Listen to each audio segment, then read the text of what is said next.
YCP హయాంలో జగనన్న గృహ పథకాన్ని వైసీపీ ప్రభుత్వం దోపిడీ చేయడానికి ఏర్పాటు చేసుకుందని రాష్ట్ర వ్యాప్తంగా జగనన్న ఇళ్లలో కోట్ల రూపాయలు వైసీపీ నేతలు దోచుకున్నారని రాష్ట్ర గృహ నిర్మాణ శాఖ మంత్రి కొలుసు పార్థసారథి అన్నారు. కడప జిల్లా ప్రొద్దుటూరు పర్యటనలో భాగంగా నేడు మంత్రి ప్రొద్దుటూరులోని జగనన్న లేఅవుట్లలో ఇంటి నిర్మాణాలను పరిశీలించారు. అనంతరం లబ్ధిదారులతో ముఖాముఖి కార్యక్రమాన్ని నిర్వహించారు. ఈ కార్యక్రమంలో లబ్ధిదారులు పాల్గొని తమ సమస్యలను మంత్రి దృష్టికి తీసుకువచ్చారు. డబ్బు కట్టించుకున్న కాంట్రాక్టర్ తమకు ఇల్లు నిర్మించి ఇవ్వలేదని మంత్రికి ఫిర్యాదు చేయడంతో వెంటనే స్థానిక పోలీసు అధికారులకు సంబంధిత కాంట్రాక్టర్లపై కేసులు నమోదు చేయాలని మంత్రి ఆదేశించారు. నోటీస్ అయితే రాలేదు సార్. అరే ఇన్ని రోజులు వాళ్ళు ఇంతవరకు చెప్పరా? చెప్పు నాకు ఆగుంటుంది.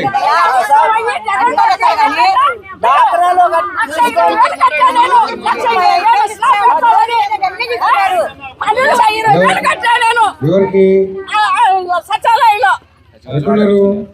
ఎవరా సార్ తెలుగు నాకు పేరు కూడా ఉంది.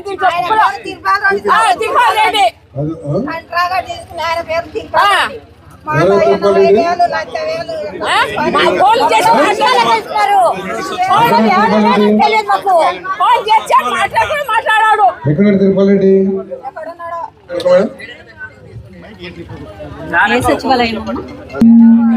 తిరుపతి తెలుసా? 7వ వార్డా.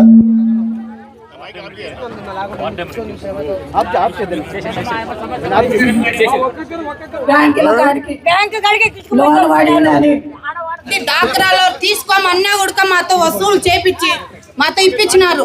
వడ్డీకి వడ్డీ వేసి కడతా వచ్చాము మేము డాక్రా డబ్బులు. అయినా కూడా మేము కట్టారు మమ్మీ చెప్పినాము. మా దగ్గర మన పిల్లోడిని హాస్పిటల్లో వేసుకోంటే హాస్పిటల్కి వచ్చి పిలుచుకొని పోయి డబ్బులు ఇప్పించుకున్నారు సచివాలయం వాళ్ళు. నాగరాజు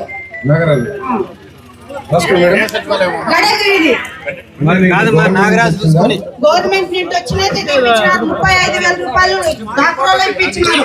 అది ఇప్పటి వరకు ఇంకా కడుతూనే ఉన్నాం మేము డబ్బులు. అది నాగరాజు ఎవరికి ఇచ్చినాడమ్మా? ఆ సచివాలయంలోనే కట్టినాం మేము ఆ డబ్బులు. అది మన కాంట్రాక్టర్ ఎవరికి ఇచ్చినారా? ఏమో సార్ మాకు తెలియదు. మాకు నాగరాజు అనే మాత్రమే వసూలు చేసినాం. 12వ వార్డు సచివాలయం సచివాలయం ఎంప్లాయీ సార్. ఫోన్ చేయండి. ఇప్పుడు ఇంటికి వచ్చేస్తే వారు రానని చూస్తా ఉండాలా గవర్నమెంట్? నా దగ్గర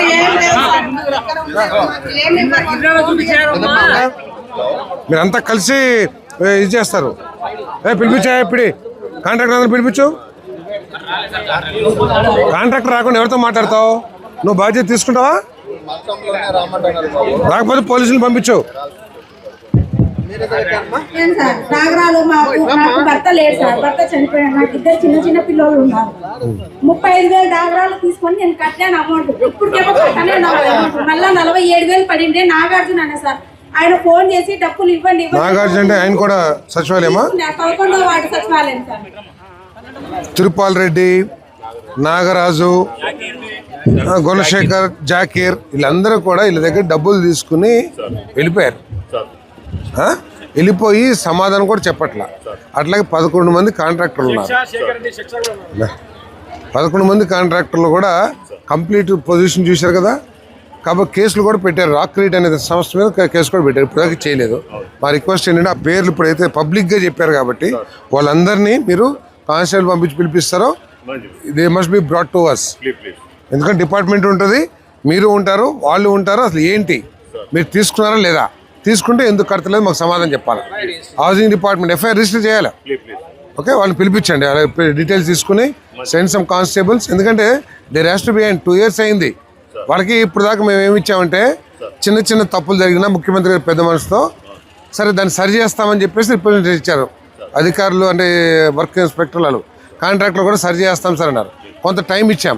టైం ఇచ్చి కంప్లీట్ చేయనప్పుడు బేస్మెంట్ లెవెల్ అని చెప్పేసి ఏది నెక్స్ట్ లెవెల్కి డబ్బులు తీసుకునేది చేశారు. సరే అవకాశం ఇస్తాం. లేదు అంటే కనుక యాక్షన్ తీసుకుంటామని చెప్పి ఇప్పుడు దాకా వాళ్ళు ఏం మార్చలేదు. దయచేసి వాళ్ళందరూ పిలిపించి, ఎందుకంటే అంత పూర్ పీపుల్ వాళ్ళకి వాళ్ళు లీగల్గా ఏది అనొచ్చు.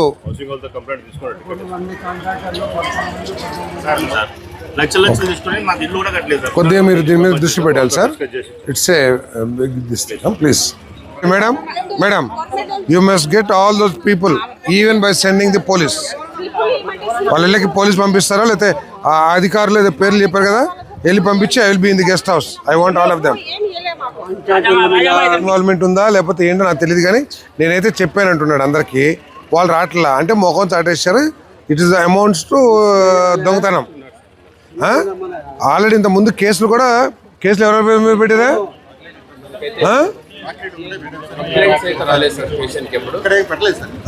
ఎందుకు పెట్టలా? ఇవన్నీ వినలేదా ఇప్పుడు? ఇవన్నీ ఎందుకు రాలి మరి ఇప్పుడు దాకా? రావాలి కదా. వాళ్ళు లేకపోతే ఎట్లా, ఎవరితో మాట్లాడాలి? ఊరినే మైకులు ఇచ్చి చెప్పేసి వెళ్ళిపోతామా? ఎవరిదారినాళ్ళు పిలిపించండి. ఎమ్మెల్యే గారు పెద్ద ఆయన ఇక్కడ కూర్చుని ఉన్నారు. ఇక ఎక్కువ టైం కూర్చోబెడితే మాత్రం మీరే రెస్పాన్సిబుల్. ప్రొద్దుటూరు నియోజకవర్గంలో జరుగుతున్న హౌసింగ్ ప్రోగ్రాంకి సంబంధించి లబ్ధిదారులు పడుతున్న ఇబ్బందుల్ని, లబ్ధిదారులు నష్టపోయిన విధానాన్ని గౌరవ శాసనసభ్యులు వరదరాజరెడ్డి గారి పెద్దలు ఎప్పుడు అవకాశం వచ్చినప్పుడు కలిసినప్పుడల్లా కూడా ఈ విషయాన్ని మాట్లాడుతున్నారు. అసెంబ్లీలో కూడా ప్రస్తావించడం జరిగింది. ఇటువంటి అవకతవకలు, అవినీతి రాష్ట్ర వ్యాప్తంగా కూడా జరిగిందని విషయం ప్రభుత్వం దృష్టికి వచ్చినప్పుడు ప్రభుత్వం రాగానే మరి ఒక విజిలెన్స్ రిపోర్ట్ వేయటం, విజిలెన్స్ కమిషన్ వేయటం, వాళ్ళు ఎంక్వైరీ చేయటం, ఎంక్వైరీ రిపోర్ట్ కూడా సబ్మిట్ చేయడం జరిగిందని చెప్పేసి మనం చేస్తాం. ప్రతి కేస్ బై కేస్ ఎటువంటి చర్యలు తీసుకోవాలో ఇప్పటికే ప్రభుత్వం చర్యలు స్టార్ట్ చేసింది. దాంట్లో భాగంగా ఎవరైతే కాంట్రాక్టర్లు థర్డ్ ఆప్షన్ లో కాంట్రాక్టర్లు మోసం చేశారో వారి మీద క్రిమినల్ కేసులతో పాటు రెవెన్యూ రికవరీ యాక్ట్ కింద కూడా చర్యలు తీసుకోమని చెప్పేసి మరి డిపార్ట్మెంట్ ని ఆదేశించడం, పోలీస్ స్టేషన్ లో కేసులు నమోదు చేయటం, కలెక్టర్స్ కూడా తగిన ఆదేశాలు ఇవ్వడం కూడా జరిగిందని చెప్పేసి మనం చేస్తాం. ఇక మిగతా శాఖాపరంగా అవకతవకలు జరుగుంటే కొంతమంది అధికారుల మీద ఇప్పటికే చర్యలు తీసుకున్నాం. ఇంకా కూడా ఇంకేదన్నా ఉంటే వాళ్ళ మీద కూడా చర్యలు తీసుకుంటానికి మేము సిద్ధంగా ఉన్నామని చెప్పేసి కూడా నేను మనం చేస్తాను. ముఖ్యమంత్రి గారు చెప్పింది ఒకటే, ప్రతి పేదవాడికి, అర్హత ఉన్న ప్రతి పేదవాడికి ఇల్లు ఏర్పాటు చేయాలనేది ప్రభుత్వం యొక్క లక్ష్యం. గత ప్రభుత్వం 2014-19లో కట్టిన ఇళ్లకి జగన్మోహన్ రెడ్డి గారు వచ్చిన తర్వాత ఈ చంద్రబాబు నాయుడు గారు ఇచ్చారని చెప్పేసి నిర్దాక్షిణ్యంగా వాళ్ళు పేదవాళ్ళనే కూడా చూడుకోకుండా వాళ్ళకి 919 కోట్ల రూపాయలు ఎగ్గొట్టేశారు. 4,73,000 మంది లబ్ధిదారులకి ప్లింత్ వేసుకున్నారు, లేకపోతే కొంతమంది గోడలు కట్టుకున్నారు, ప్రారంభంలో ఉన్నాయి. వాళ్ళందరికీ కూడా శాంక్షన్స్ క్యాన్సిల్ చేశారు నిర్దాక్షిణ్యంగా. కానీ చంద్రబాబు నాయుడు గారు రెండోసారి అధికారంలోకి వచ్చిన, అంటే 2024 అధికారంలోకి వచ్చినాక అవి జగన్మోహన్ రెడ్డి శాంక్షన్ చేసిన ఇల్లని వారు ఏమీ భావించట్లా. అవన్నీ కూడా ప్రభుత్వం తరపు నుంచి పేదవాళ్ళకి ఇచ్చిన ఇల్లు, అవి కొనసాగించి పూర్తి చేయాల్సిన బాధ్యత అని చెప్పేసి మాకు చాలా స్పష్టమైన ఆదేశాలు ఇచ్చి వాటిని పూర్తి చేయండి అంటమే కాకుండా సమయాన్ని బట్టి టార్గెట్స్ కూడా నిర్ణయించడం జరిగింది. ఇప్పటికీ 4,50,000 ఇల్లుని మరి లబ్ధిదారులకి అందించడం జరిగిందని చెప్పేసి మనం చేస్తాం.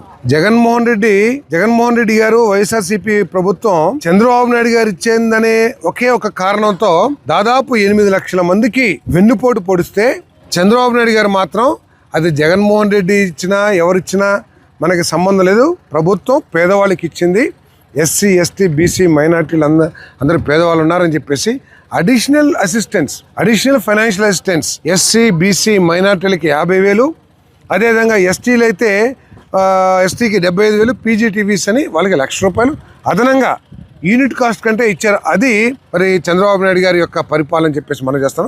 కాబట్టి వీటిని పూర్తి చేసి సెప్టెంబర్ వరకు కూడా అవకాశం ఇచ్చింది గవర్నమెంట్ ఆఫ్ ఇండియా.